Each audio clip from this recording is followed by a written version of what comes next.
Hello everybody, today's video is going to be a little bit different. I'm still doing the character tutorials for Tekken 7. I've made two more that are going to go up in the next couple of days, but I just thought in between we would chill out and talk about some other important Tekken concepts that I know a lot of you, if you're new to the game, are worrying about right now.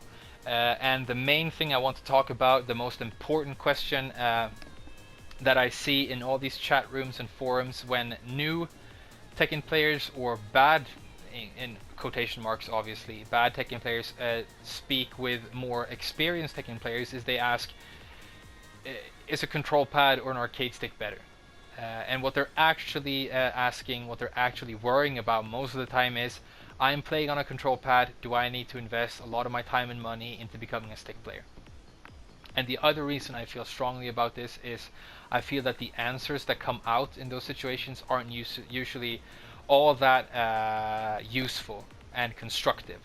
And the reason for that is the correct answer, and the answer that you will almost always get, is play what you prefer, play what you're more comfortable with, play whatever you like. And that is the correct answer, but it's also not a very useful answer when you're really wondering what you should do. And I have a lot of respect for that, because I was in the exact same situation many years ago when I first got into fighting games. And so I'm going to try and take it a little bit further and talk a little bit more specifically about this, and hopefully by the end of this video, which I hope is going to be quite short and concise, you will know what controller you should look at going forward. So the first thing I'm going to mention is just my personal experience. I started playing Tekken on PlayStation many years ago, back in Europe, and because we were playing on PlayStation, me and my friends, we were playing on control pads, and then we got really into fighting games, and we started researching, advanced combos, advanced movement concepts, looking at tournaments online. And we noticed that, all these Asian and American top players, they were playing on arcade sticks, and so it is very natural for people to assume that that means that if you're good and you want to play good Tekken, you're going to play on an arcade stick. That's not true, and I'm going to explain why in a bit. But I got very sort of into fighting games at that time. I thought arcade sticks were like cool, and it felt kind of romantic. We don't really have arcades where I come from. They don't really exist in my home country. So, I had never had that history of playing, fighting games in the arcade as a young man. I grew up playing, home console video games exclusively, and so an arcade stick seemed like a very exotic concept to me. I went online on eBay and I bought myself a Japanese horse stick. I was super excited. It came in the mail 2 weeks later. I plugged it in and I absolutely hated it. It was a very jarring experience. I couldn't do any of my combos. I couldn't move properly. It sucked, and so I unplugged it like within an hour, and it collected dust for like months after that. What eventually happened with me and my friends is that we had not a midlife crisis, but like a fourth life crisis, and we decided that we were gonna ditch Europe and move to Asia for fun, and we did. We made it over to Japan, and we started playing fighting games in arcades for the first time in our lives. It was amazing, a great experience, some of the happiest days of my life.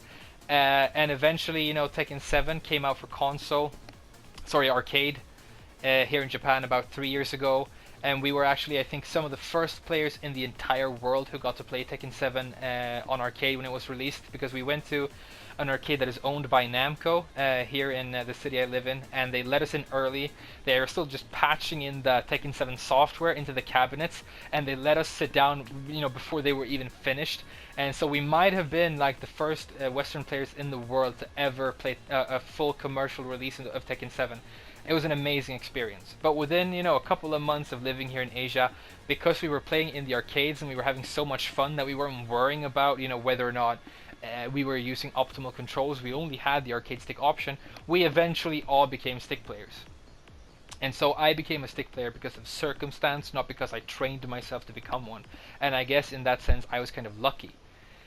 Today, we're finally sitting here. I'm playing Tekken 7 on console right now, and I have both options. I know how to play on an arcade stick. I have a new Mad Cat stick that I bought a couple of weeks ago that I'm really enjoying, and I have my PS4 control pad. I'm using the control pad right now because I plug my microphone into it when I'm making YouTube videos, and then I have my arcade stick that I use when I'm sitting alone, listening to music, and just playing online for fun. So, as somebody who can play both and knows how to learn how to play both, I want to give you my advice. The first thing I want you to know, and I want you to know that this is good information that you can rely on. I'm not pulling this out of my ass. This is not something controversial that I think that most high-level Tekken players would not agree with. This is something that most people who know what they're talking about will agree with. So if you hear what I'm saying now, don't keep researching this and worrying. Calm down and just go forward trying to be constructive and worry about like your movement and your combos and your character choices and not about your controller choice. What I want to tell you, the most important thing is that it does literally not matter what you play on. There are some few cases where it might be preferable to play the control pad in Tekken.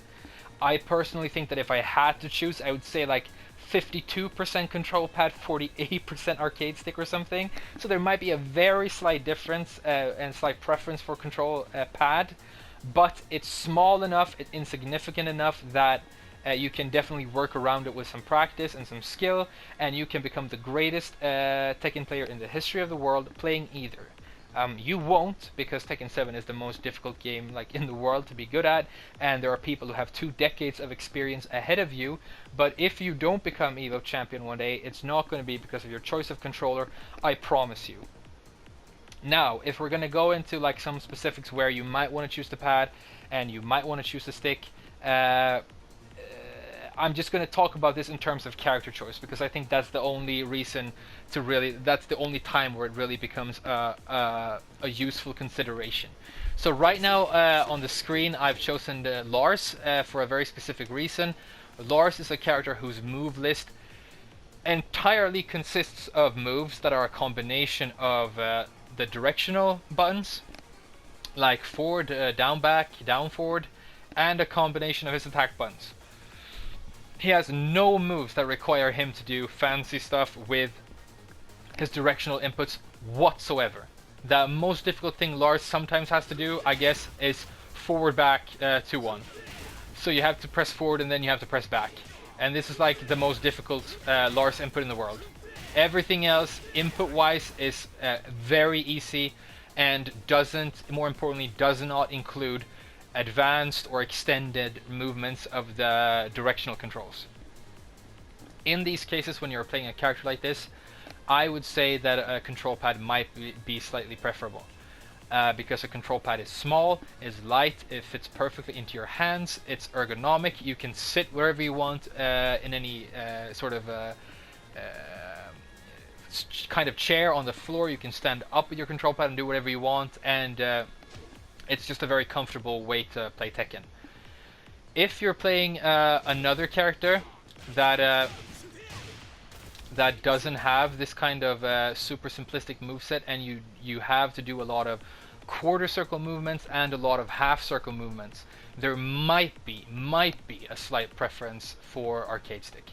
If you're playing Jack 7 and you do a lot of debugger and you don't manage to get the debugger out nicely with your control pad, if you're playing Gigas and you want to do overkill, or you're playing King and you want to do the giant swing, you're playing characters like that, a full half circle motion involves a lot of inputs on a control pad, because you have to push like the forward button, then the down and the forward button, then just the down button, and there are like many inputs involved in doing a full half circle on a control pad, which means that there are more small opportunities where you can mess it up.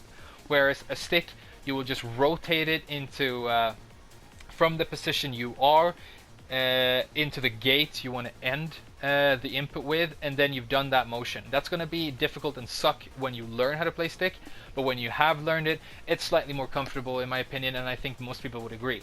So if you're playing a character right now and you feel like you're struggling with a lot of those circular inputs, and you want to keep maining these characters, maybe look into becoming a stick player, be aware that it's going to take you a lot of time before you become comfortable with the stick.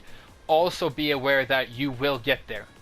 It might take you months, but if you keep playing online or with your friends and you only use the stick, eventually that sort of discomfort is going to start melting away until it disappears completely, and then you will be a stick player.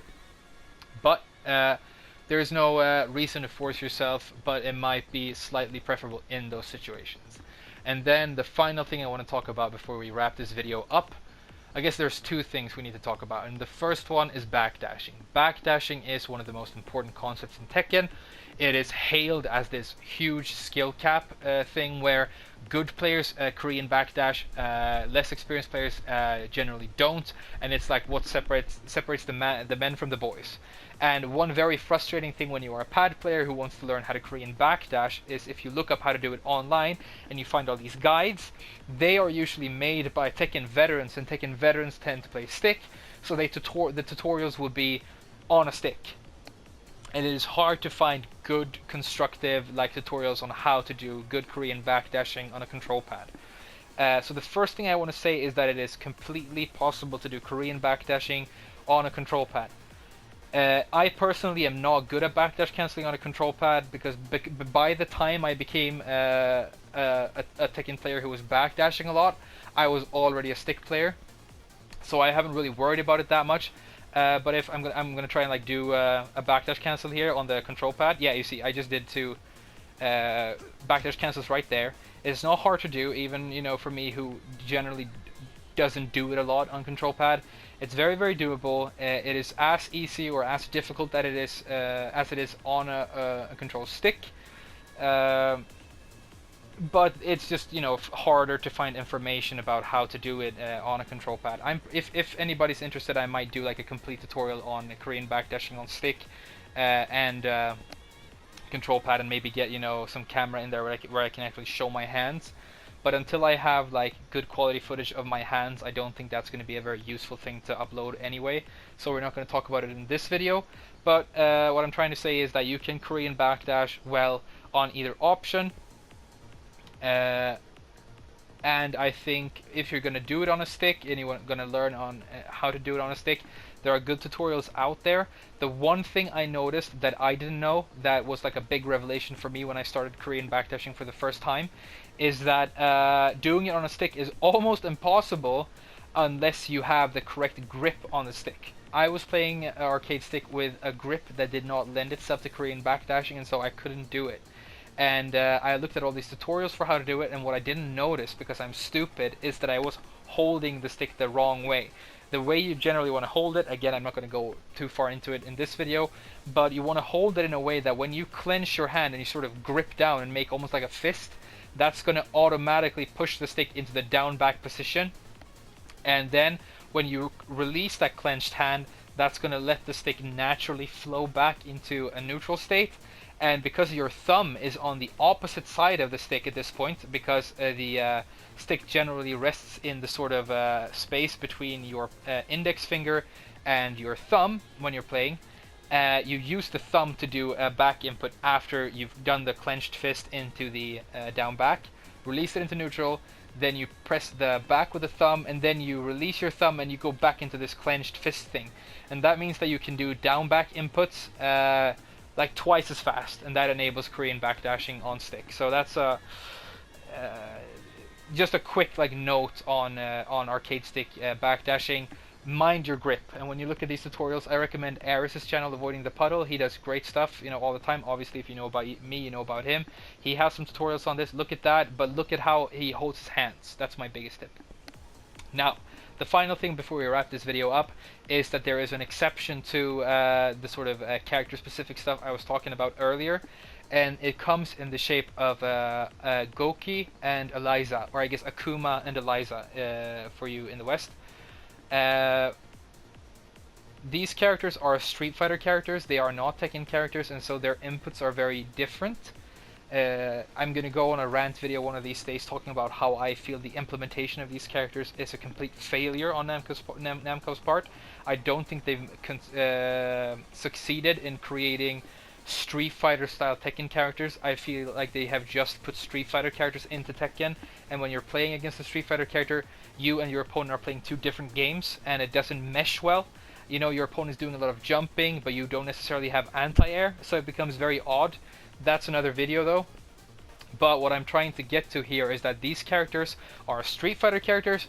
I'm not a Street Fighter player because I hate Street Fighter. I don't like zoning in fighting games, which is why I don't play, Street Fighter or Injustice. I don't think zoning is fun. I don't think zoning is something that necessarily should exist in a good fighting game. This is a very controversial opinion. That's just me. I think it's what's eventually going to kill competitive Injustice 2. People are going to get tired of sitting, you know, half screen and just shooting each other instead of like actual, you know, fighting and martial arts. But whatever, that's by the by.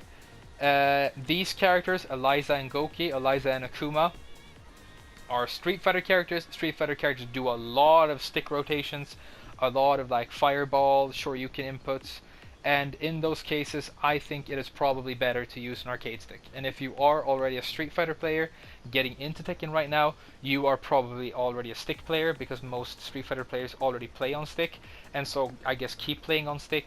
If you're a player who's getting into Tekken for the first time right now, and you think that Akuma and Eliza are cool, and you want to play all these new guest characters that are going to be coming out, that are going to have, you know, the super meter, the fireballs, the cancels, then yeah, maybe you want to stick to the arcade stick or learn to play the arcade stick.